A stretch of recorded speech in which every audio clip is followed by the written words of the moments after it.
guys, gandang umaga. Tara na, tayo na naman magluto ng ating ulam ngayong tanghali. Ayan, may sariwa po tayong isda. Ayan, kintab pa ng mata. Tara na. So yun guys, nilagay na natin ang asin at paminta. So yun guys, ayan ang ating loya, bawang, sibuyas at sili. Ilagay na natin ang okra. Yun. So yun guys, kailangan may okra tayo palagi na nilalagay para yummy. Ayan na siya. Yun. So yun guys, saka natin ilagay ang ating pampasarap. Siyempre ang magic sarap. Yan.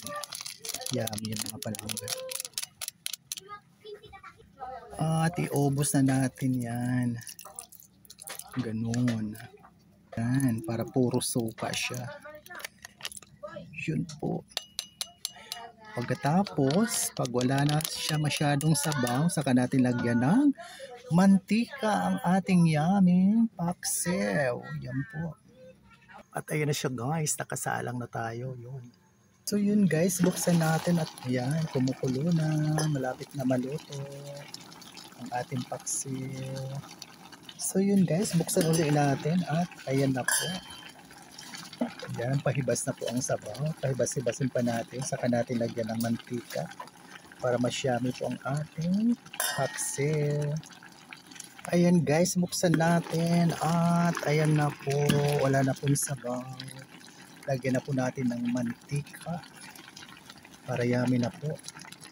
So ayan na guys, nalagyan na natin yun ng mantika. Yummy na po yan. Para manuot sa kanyang laman ang mantika. Yun. Ayun, takpan na natin para maluto talaga ang mantika. So yun na mga palangga, luto na. Pwede na tayo kumain ng ating pananghalian. Off na natin ang gasol. Yun. So yun guys, ang ating yummy paksiw.